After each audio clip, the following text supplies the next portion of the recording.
Here's the very simple connection between two IBCs and a water pump.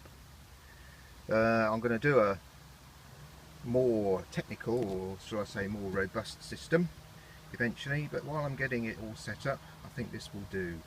And all I've got is a hose lock into tank 2 on the right here. A hose lock will go onto tank 3, which hopefully will come today, although I'm not absolutely convinced it will. And that all feeds into a 12-volt pump, which I've tested, works very well, and that will water anywhere we want to water with a good pressure. One thing that's not shown on here is a 12-volt battery, but we'll get there, and hopefully later today we'll test it.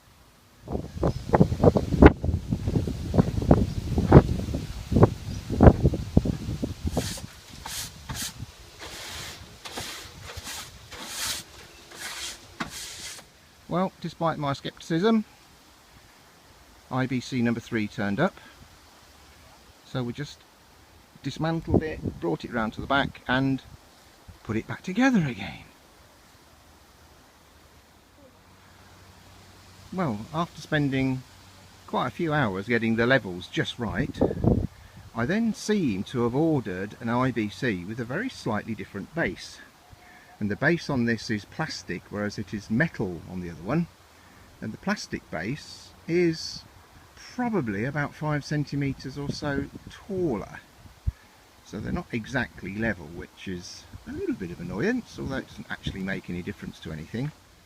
What I'm doing now is I've opened the valves on both tank 2 and tank 3.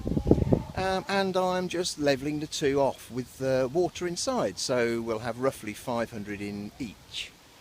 That means then I can empty the header tank next, which will then top both of these up to 1,000 litres each, leaving the header tank empty because it's going to pee down with rain tomorrow all day. So we should then get another 1,000 litres in tank 1, the header tank. So that will then give us, all things being equal, 3,000 litres of water stored.